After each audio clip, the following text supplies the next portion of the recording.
Welcome to Miss Retro Reads. We continue with another Miss Marple. The Four Suspects by Agatha Christie. The conversation hovered round undiscovered and unpunished crimes. Everyone in turn vouchsafed an opinion. Colonel Bantry, his plump, amiable wife, Jane Hillier, Dr. Lloyd, and even old Miss Marple. The one person who did not speak was the one best fitted, in most people's opinion, to do so. Sir Henry Clithering, ex-Commissioner of Scotland Yard, sat silent, twisting his moustache, or rather stroking it, and half smiling, as though at some inward thought that amused him.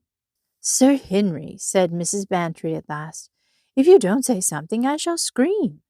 Are there a lot of crimes that go unpunished, or are there not?" "You're thinking of the newspaper headlines, Mrs. Bantry. Scotland Yard at fault again, and a list of unsolved mysteries to follow, which really, I suppose, form a very small percentage of the whole," said Dr. Lloyd. "Yes, that's so. The hundreds of crimes that are solved and the perpetrators punished are seldom heralded and sung. But that is quite the point at issue, isn't it? When you talk of undiscovered crimes and unsolved crimes, you are talking of two different things. In the first category come all the crimes that Scotland Yard never hears about, the crimes that no one knows have been committed." "But I suppose there aren't very many of those," said Mrs. Bantry. "Aren't there?" "Sir Henry, you don't mean there are?" "I should think," said Miss Marple, thoughtfully, "that there must be a very large number."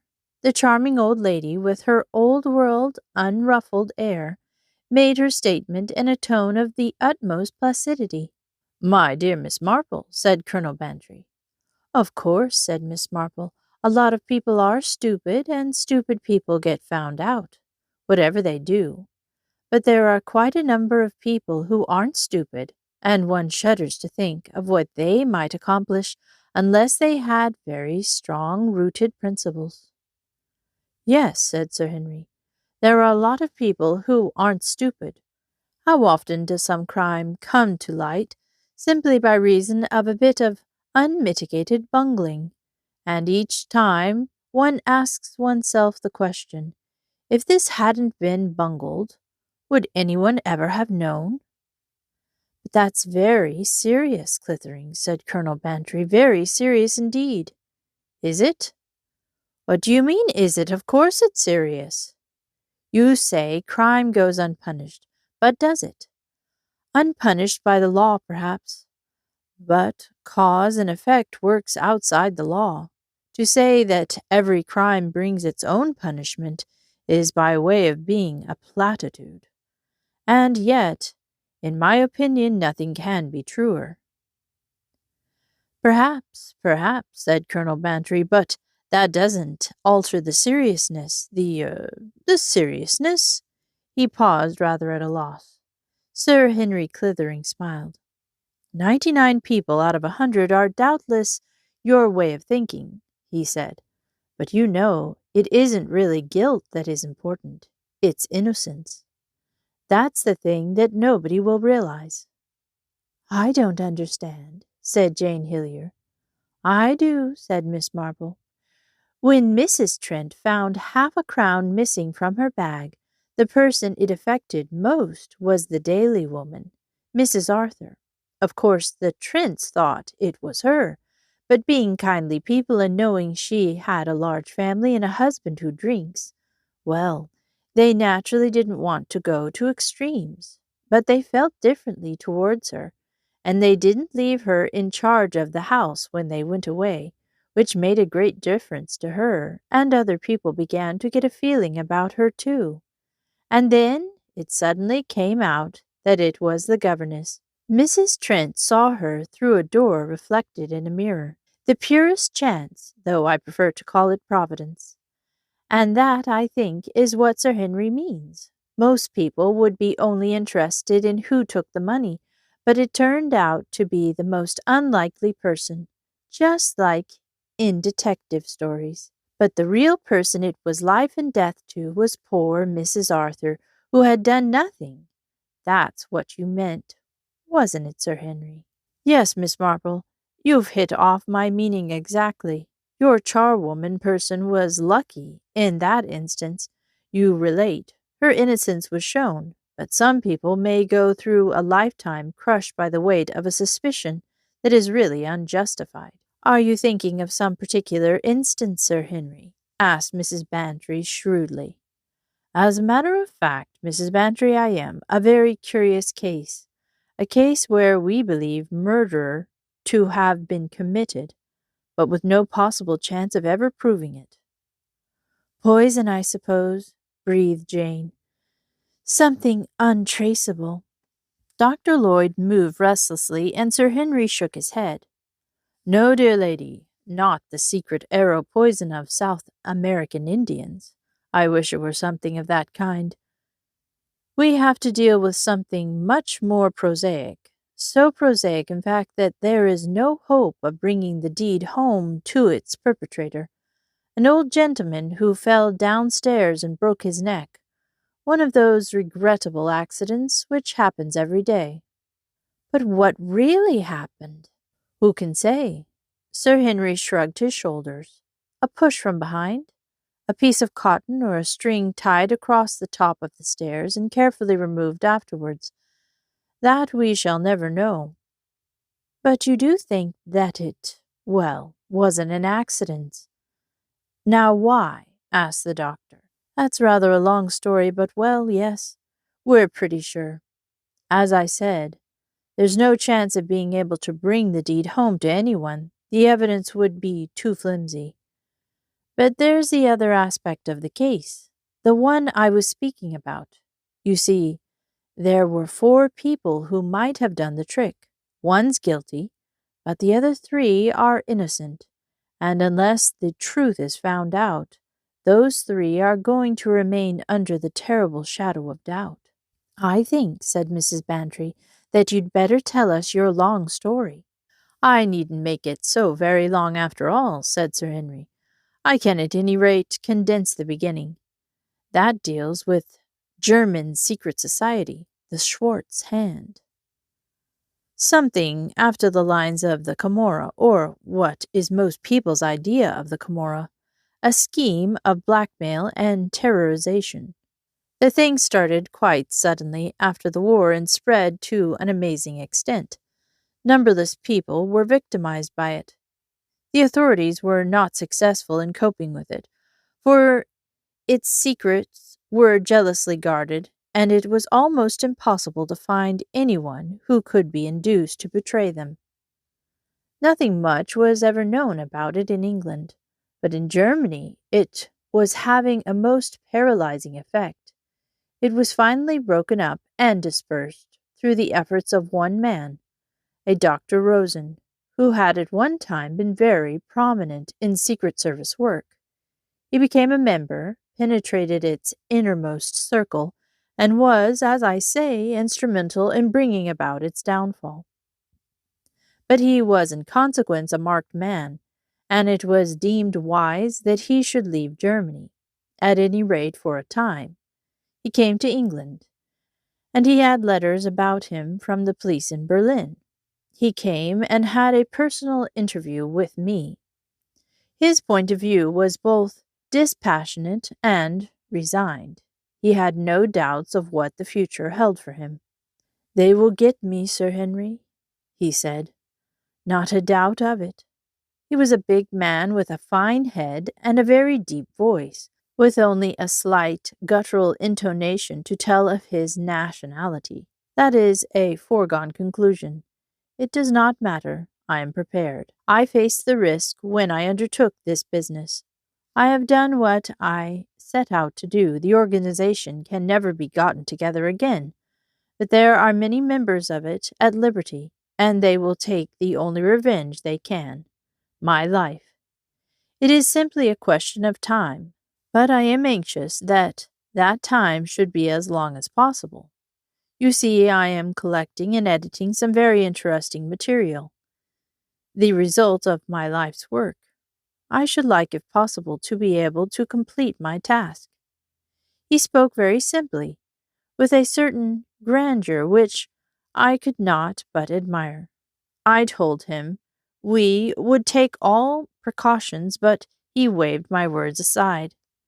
Some day, sooner or later, they will get me, he repeated. When that day comes, do not distress yourself. You will, I have no doubt, have done all that is possible.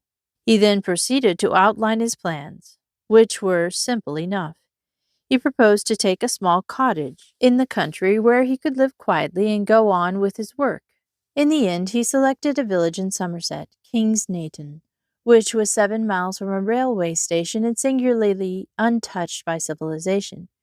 He bought a very charming cottage and had various improvements and alterations made, and settled down there most contentedly. His household consisted of his niece, Greta, a secretary, an old German servant who had served him faithfully for nearly 40 years, and an outside handyman and gardener who was a native of Kingsnayton.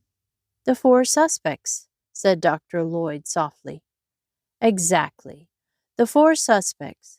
There is not much more to tell. Life went on peacefully at Kingsnayton for 5 months, and then the blow fell. Dr. Rosen fell down the stairs one morning and was found dead about half an hour later. At the time the accident must have taken place, Gertrude was in her kitchen with the door closed and heard nothing, so she says. Fräulein Greta was in the garden, planting some bulbs, again, so she says.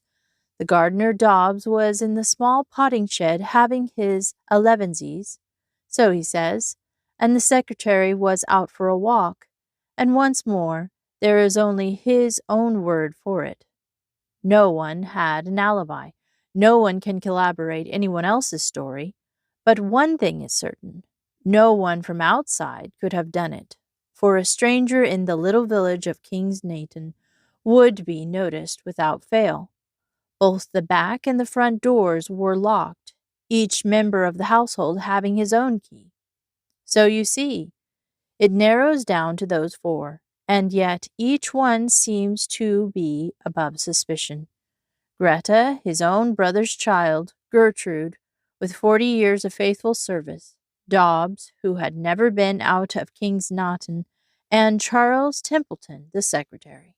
"Yes," said Colonel Bantry. "What about him? He seems a suspicious person, to my mind. What do you know about him?" "It is what I know about him that put him completely out of court, at any rate at the time," said Sir Henry gravely. "You see, Charles Templeton was one of my own men." "Oh," said Colonel Bantry, considerably taken aback. "Yes, I wanted to have someone on the spot, and at the same time I didn't want to cause talk in the village. Rosen really needed a secretary. I put Templeton on the job. He's a gentleman, he speaks German fluently, and he's altogether a very able fellow." "But then, which do you suspect?" asked Mrs. Bantry in a bewildered tone. "They all seem so, well, impossible." "Yes, so it appears. But you can look at the thing from another angle. Fräulein Greta was his niece and a very lovely girl, but the war has shown us time and again that brother can turn against sister, or father against son, and so on. And the loveliest and gentlest of young girls did some of the most amazing things. The same thing applies to Gertrude, and who knows what other forces might be able to work in her case? A quarrel, perhaps, with her master?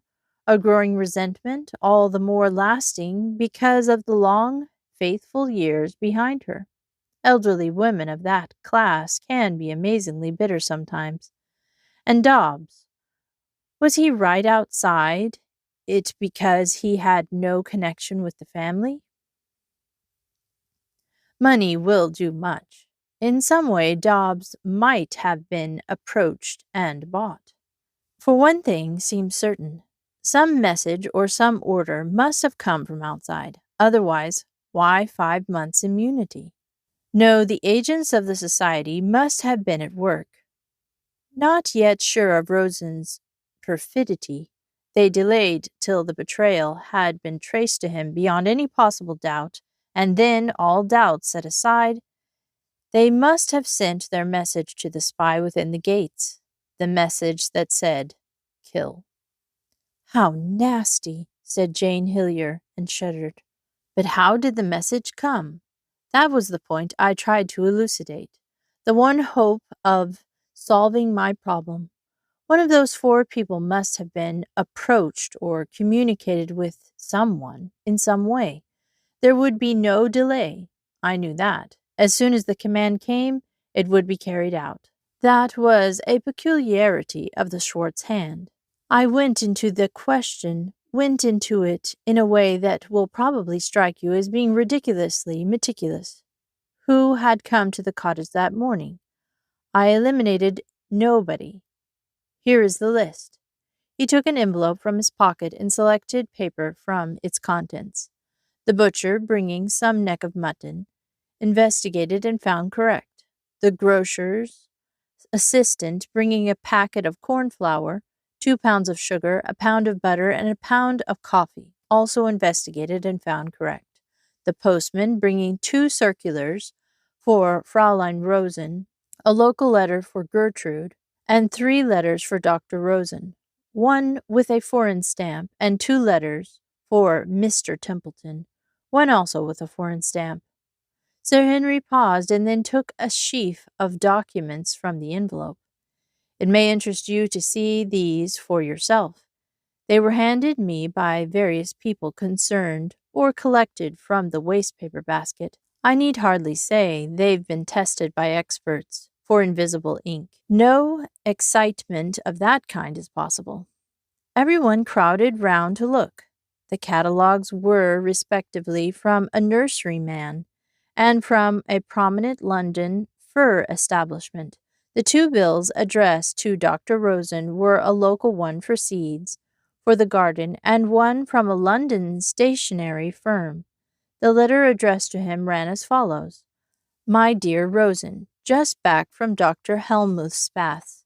I saw Edgar Jackson the other day. He and Amos Perry have just come back from Sitzku. In all honesty, I can't say I envy them the trip. Let me have news of you soon. As I said before, beware of a certain person. You know who I mean. Though you don't agree. Yours, Georgina." Mr. Templeton's mail consisted of this bill, which, as you see, is an account rendered from his tailor, and a letter from a friend in Germany, went on Sir Henry. The latter, unfortunately, he tore up while out on his walk. Finally, we have the letter received by Gertrude. "Dear Mrs. Schwartz, we're hoping as how you be able to come to the social on Friday evening. The vicar says as he hopes you will, one and all being welcome. The recipe for the ham was very good, and I thanks you for it. Hoping as this finds you well, and that we shall see you Friday, I remain yours faithfully, Emma Green." Dr. Lloyd smiled a little over this, and so did Mrs. Bantry. "I think the last letter can be put out of court," said Dr. Lloyd. "I thought the same," said Sir Henry. "But I took the precaution of verifying there was a Mrs. Green and a church social. One can't be too careful, you know." "That's what our friend Miss Marple always says," said Dr. Lloyd, smiling. "You're lost in a daydream, Miss Marple. What are you thinking out?" Miss Marple gave a start. "So stupid of me," she said. "I was just wondering why the word honesty in Dr. Ransom's letter was spelt with a capital H." Mrs. Bantry picked it up. "So it is," she said. "Oh!" "Yes, dear," said Miss Marple. "I thought you'd notice." "There's a definite warning in that letter," said Colonel Bantry. "That's the first thing caught my attention. I noticed more than you'd think." "Yes, a definite warning against whom?" "There's rather a curious point about that letter," said Sir Henry. "According to Templeton, Dr. Rosen opened the letter at breakfast and tossed it across to him, saying he didn't know who the fellow was from Adam." "But it wasn't a fellow," said Jane Hillier. "It was signed Georgina." "It's difficult to say which it is," said Dr. Lloyd. It might be Gregory, but it certainly looks more like Georgina. Only it strikes me that the writing is a man's. You know, that's interesting, said Colonel Bantry. His tossing it across the table like that, pretending he knew nothing about it. Wanted to watch somebody's face. Whose face? The girl's? Or the man's? Or even the cook's, suggested Mrs. Bantry. She might have been in the room bringing in the breakfast. But what I don't see is, it's most peculiar. She frowned over the letter. Miss Marple drew close to her. Miss Marple's finger went over and touched the sheet of paper. They murmured together. But why did the secretary tear up the other letter? Asked Jane Hillyer suddenly. It seems— oh, I don't know. It seems odd. Why should he have letters from Germany? Although, of course, if he's above suspicion, as you say. But Sir Henry didn't say that, said Miss Marple quickly, looking up from her murmured conference with Mrs. Bantry. He said 4 suspects, so that shows that he includes Mr. Templeton. I'm right, am I not, Sir Henry? Yes, Miss Marple, I have learned one thing through bitter experience. Never say to yourself that anyone is above suspicion. I gave you reasons just now why 3 of these people might, after all, be guilty, unlikely as it seemed. I did not at that time apply the same process to Charles Templeton, but I came to it at last through pursuing the rule I have just mentioned, and I was forced to recognize this, that every army and every navy and every police force has a certain number of traitors within its ranks, much as we hate to admit the idea, and I examined dispassionately the case against Charles Templeton. I asked myself very much the same questions as Miss Hillyer had just asked. Why should he, alone, of all the house, not be able to produce the letter he had received, a letter, moreover, with a German stamp on it? Why should he have letters from Germany? The last question was an innocent one, and I actually put it to him. His reply came simply enough. His mother's sister was married to a German. The letter had been from a German girl cousin. So I learned something. I did not know before that Charles Templeton had relations with people in Germany, and that put him definitely on the list of suspects, very much so. He is my own man, a lad I have always liked and trusted, but in common justice and fairness I must admit he heads that list. But there it is. I do not know. I do not know. And in all probability I never shall know. It is not a question of punishing a murderer. It is a question that to me seems 100 times more important. It is the blighting, perhaps, of an honorable man's whole career, because of suspicion, a suspicion that I dare not disregard. Miss Marple coughed and said gently, Then, Sir Henry, if I understand you rightly, it is this young Mr. Templeton only who is so much on your mind. Yes, in a sense. It should, in theory, be the same for all 4, but that is not exactly the case. Dobbs, for instance, suspicion may attach to him in my mind, but it will not actually affect his career. Nobody in the village has ever had any idea that old Dr. Rosen's death was anything but an accident. Gertrude is slightly more affected. It must make, for instance, a difference in Fräulein Rosen's attitude towards her, but that possibly is not of great importance to her. As for Greta Rosen, well, here we come to the crux of the matter. Greta is a very pretty girl, and Charles Templeton is a very good-looking man, and for 5 months they were thrown together with no outer distractions.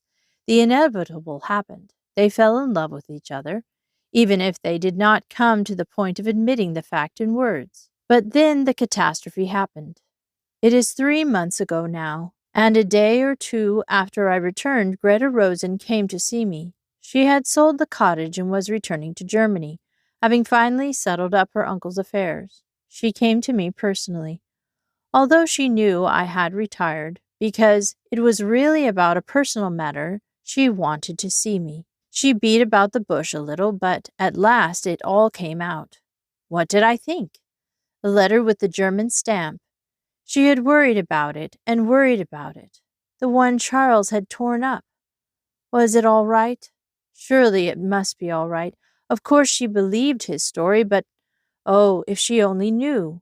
If she knew for certain. You see? The same thing. The wish to trust, but the horrible lurking suspicion, thrust resolutely to the back of the mind, but persisting nevertheless. I spoke to her with absolute frankness, and asked her to do the same. I asked her whether she had been on the point of caring for Charles, and he for her. I think so, she said. Ah, yes, I know it was so.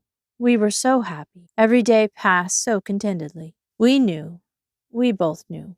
There was no hurry. There was all the time in the world. Some day he would tell me that he loved me, and I should tell him that I too. Ah, but you can guess. And now it is all changed. A black cloud has come between us, and we are constrained. When we meet, we do not know what to say. It is perhaps the same with him as with me. We are each saying to ourselves, if I were sure. That is why, Sir Henry, I beg of you to say to me, you may be sure whoever killed your uncle, it was not Charles Templeton. Say it to me. Oh, yes, say it to me. I beg. I beg. I couldn't say it to her.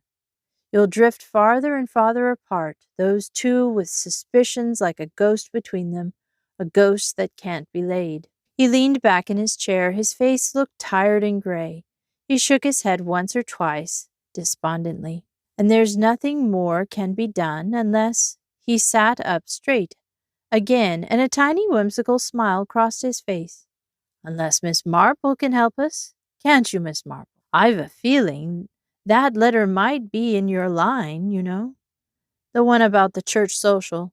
Doesn't it remind you of something or someone that makes everything perfectly plain? Can't you do something to help two helpless young people who want to be happy? Behind this whimsicality there was something earnest in this appeal.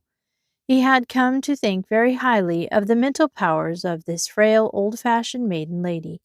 He looked across at her with something very like hope in his eyes. Miss Marple coughed and smoothed her lace. It does remind me a little of Annie Pulteney, she admitted. Of course the letter is perfectly plain, both to Mrs. Bantry and myself. I don't mean the church social letter, but the other one. You living so much in London and not being a gardener, Sir Henry, would not have been likely to notice. Eh? Said Sir Henry. Notice what? Mrs. Bantry reached out a hand and selected a catalogue. She opened it and read aloud with gusto. Dr. Helmuth's Bath, pure lilac, a wonderfully fine flower, carried on exceptionally long and stiff stem. Splendid for cutting and garden decoration, a novelty of striking beauty. Edgar Jackson, beautifully shaped chrysanthemums like flowers of a distinct brick-red color. Amos Perry, a brilliant red, highly decorative. Tsingsu, brilliant orange-red, snowy garden plant and lasting cut flower. Honestly, honesty. With a capital H, you remember, murmured Miss Marple. Honesty, rose and white shades, enormous, perfectly shaped flower. Mrs. Bantry flung down the catalogue and said with immense explosive force, Dahlias. And their initial letters spell death, explained Miss Marple. But the letter came to Dr. Rosen himself, objected Sir Henry. That was the clever part of it, said Miss Marple. That and the warning in it. What would he do, getting a letter from someone he didn't know, full of names he didn't know? Why, of course, toss it over to his secretary. And then, after all— Oh, no, said Miss Marple, not the secretary. Why, that's what makes it so perfectly clear that it wasn't him. He'd never have let that letter be found if so. And equally, he'd never have destroyed a letter to himself with a German stamp on it. Really, his innocence is, if you will allow me to use the word, just shining. Then who? Well, it seems almost certain. As certain as anything can be in this world. There was another person at the breakfast table, and she would quite naturally, under the circumstances, put out her hand for the letter and read it, and that would be that. You remember that she got a gardening catalogue by the same post. Greta Rosen, said Sir Henry slowly. Then her visit to me? Gentlemen never see through these things, said Miss Marple. And I'm afraid they often think we old women are, well, cats, to see things the way we do. But there it is. One does know a great deal about womanhood, unfortunately. I've no doubt there was a barrier between them. The young man felt a sudden, inexplicable repulsion. He suspected purely through instinct, and couldn't hide a suspicion, and I really think that the girl's visit to you was just pure spite. She was safe enough, really, but she just went out of her way to fix your suspicions definitely on poor Mr. Templeton. You weren't nearly so sure about him until after her visit. I'm sure it was nothing that she said, began Sir Henry. Gentlemen, said Miss Marple calmly, never see through these things. And that girl? He stopped. She commits a cold-blooded murder and gets off scot-free? Oh, no, Sir Henry, said Miss Marple, not scot-free. Neither you nor I believe that. Remember what you said not long ago. No, Greta Rosen will not escape punishment. To begin with, she must be in with a very odd sort of people, blackmailers and terrorists, associates, who will do her no good and will probably bring her to a miserable end. As you say, one mustn't waste thoughts on the guilty. It's the innocent who matter.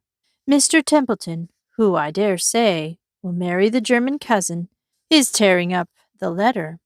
Looks as though, well, it looks suspicious, using the word in quite a different sense from the one we've been using all this evening. A little as though he were afraid the other girl noticing or asking to see it. Yes, I think there must have been some little romance there. And then there's Dobbs, though, as you say, I dare say it won't make much matter to him. His elevencies are probably all he thinks about. And then there's that poor old Gertrude, the one who reminded me of Annie Pulteney.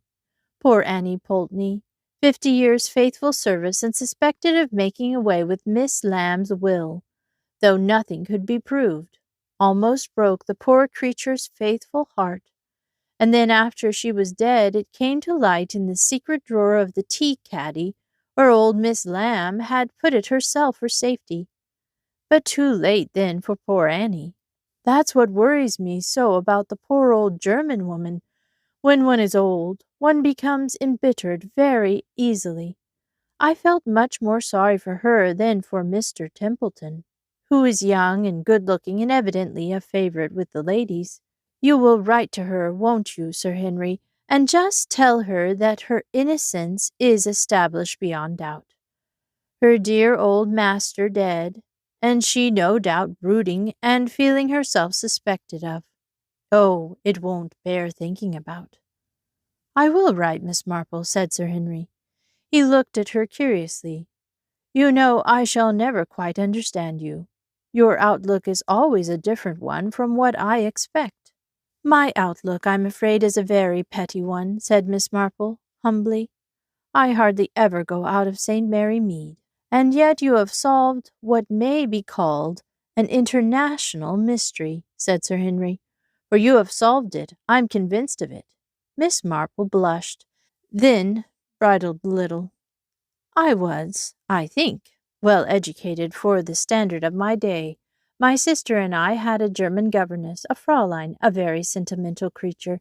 She taught us the language of flowers, a forgotten study nowadays, but most charming. A yellow tulip, for instance, means hopeless love, while a China aster means I die of jealousy at your feet. That letter was signed Georgina, which I seem to remember as Delia in German, and that, of course, made the whole thing perfectly clear. I wish I could remember the meaning of Delia, But alas, that eludes me. My memory is not what it was. At any rate, it didn't mean death. No, indeed, horrible. Is it not? There are very sad things in the world. There are, said Mrs. Bantry with a sigh. It's lucky one has flowers and old friends. She put us last, you observe, said Dr. Lloyd. A man used to send me purple orchids every night to the theatre, said Jane dreamily. I await your favors. That's what that means, said Miss Marple brightly. Sir Henry gave a peculiar sort of cough and turned his head away. Miss Marple gave a sudden exclamation. I've remembered. Dahlias mean treachery and misrepresentation. Wonderful, said Sir Henry. Absolutely wonderful. And he sighed. The end. I hope you've enjoyed these Miss Marple mysteries by Agatha Christie.